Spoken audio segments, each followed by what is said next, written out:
magaalada Muqdisho ayaa si weyn looga ciiday ciida Carafo iyadoo xoolihii abid ugu badnaa tan iyo intii abaaraha ba'ani ay halakeeyeen koonfurta wadanka Soomaaliya loo qaybiyay dadka barakacayaasha ee ku dhaqan gudaha magaalada Muqdisho. wariyaha Alaaba nooga soo warramo magaalada Muqdisho caasimadda wadanka Soomaaliya Nimca Maxamed Bashiir ayaa umuurtan qaada dhigaysa. maanta ay ku beegan tahay 10ka bisha Carafo oo ah maalin ku weyn ummadda Islaamka ayaa si weyn waxa looga dabaaldegay magaalada Muqdisho ee caasimadda Soomaaliya.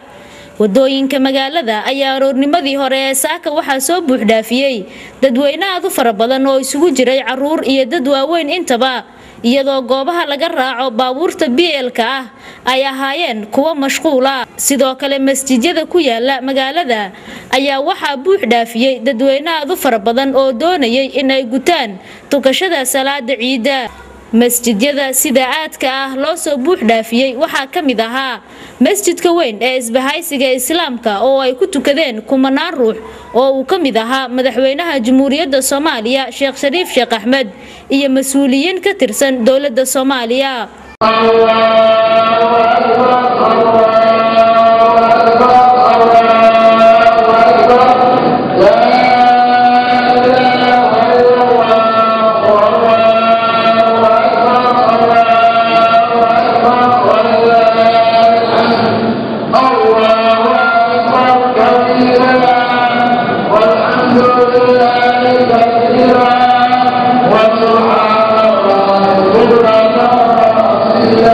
markii laga soo baxay tukashada salaada ciida ayaa madaxweynaha iyo wafdi uu hogaaminayay waxa ay booqasho ku tageen laba kaam oo lagu kala magacaabo Rajo iyo Badbaado, halkaas oo ay ku nool yihiin kumanaan qoys oo barakacyaal ahi.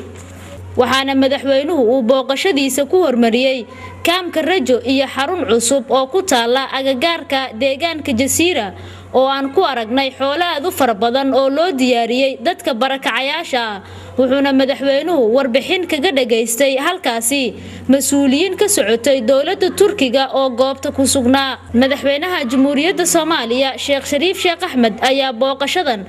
uu farxadda ciida kala qayb qaadanayo dadka barakacayaasha waxa uu ku soo gabagabeeyay kaamka Badbaado oo kamid ah goobaha ay sida aadka ugu badan yihiin qoysaska barakacayaasha ahi. wuxuuna halkaasi madaxweynuhu warbixin kaga dhageystay gudoomiye ku-xigeenka guddiga musiibooyinka qaranka, isagoo kadibna ka warbixiyay booqashadiisa uu ku tagay kaamamka ay ku sugan yihiin dadka barakacayaasha ahi.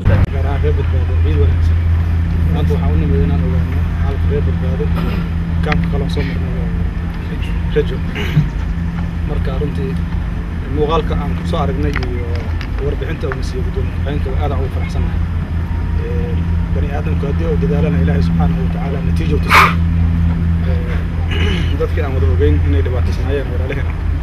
inay maanta u diyaar garoobayaan inay koox u kala baxaan ay guuna ciyaaraan wax lagu farxi karo intii waqti kooban dhigaysa. marka Ilaahayna uga mahad celihaynaa dadkii gacanta ka geystay oo Soomaaliya ajnabina uga mahad celihaynaa markale. waa intaas oo loola sii dhawaaday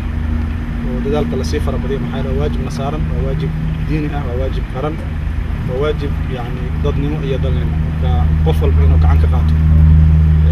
sida loo gargaar lahaa dadkaas loo kaalmeyn lahaa. waxaan shaqo ku jirin dadka soo barakacay inay hayaan dad wax soo saaray loona baahan yahay markale in laga fikiro sidii ay u naqal lahayn dad wax soo saaray. marka ku faraxsanahay inay jiraan qoysas u diyaar garoobay inay laabtaan oo noloshooda ay dib u abaabushaan iyo hay'adaha runtii ama dawlado أنا ملانا دولة إمارات إنه هو الرئيس مال جريدة كاسو دي بلوعي سيئو نقلان ضد حساسة هو كلامنا مع حاجتين أيضا إنه هو بيرجليه وحال سعتين عقرب فربنا على الأرض مجا عصام مرد اللي هو أروري لكن إنت سوق عرتي هذه وقارنت العقار صدق غلان ضدك اللي بعد حسن وحن هو فخر وفواد سوء حاجتين إلهي سبحانه وتعالى اعتبرنا مطر رحمة الله barwaaqo iyo qaraar Ilaahay uu siiyo dadka Soomaaliyeedna dhibaatada iyo darrada iyo baahida Ilaahay ka dulqaado. aan isku boorinayna waxay tahay inaan naqan dad wax soo saara oo wax qabsado ayagu iskaalmeeyo. intaan ka bixin waxaan rabaa dadka isku dabeecad ma isku fikir ma aha dad waxa jira ku hawlan inay dhibaateeyaan dadka soo barakacay raashinkooda inay qabsadaan iyaga dhibaateeyaan dadkaas markale waa u digeen allana waxa sameeyay wax aad iyo aad u ووحي لا يقتسم كفل أدون كان شرف الرأى مركا لو حنا لنا هاي الكاس كجوجان dhibaatooyinka ay ku hayaan dadka soo barakacay walaalahooda ay hadana gacan siiyaan dawladda gaar ahaan ciidamada qalabka sida booliska ama sugidda militariga waxa laga rabaa inay waajibkooda gutaan oo cid kasta oo isku dayaysa inay dhibaatayso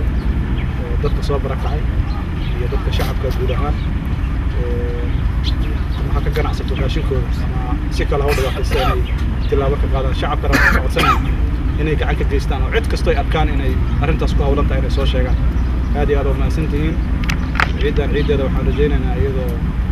غير بدبادو كتر تمايان معسكر إذا نرجع هذه أدوار ما سنتين بركة عياش وما سنتين السلام عليكم. booqashadan uu maanta madaxweynaha Jamhuuriyadda Soomaaliya uu ku tagay kaamamka ay ku sugan yihiin dadka barakacayaasha si uu uga qayb qaato farxadda Ciidul Adha ayaa qayb ka ah booqashooyin uu maalmahanba madaxweynuhu ku marayay goobaha ay ku sugan yihiin qoysaska danyarta ahi taas oo ugu goleeyahay in uu ku dhiirigeliyo Nimco Maxamed Bashiir Soomaali Channel duleedka Muqdisho.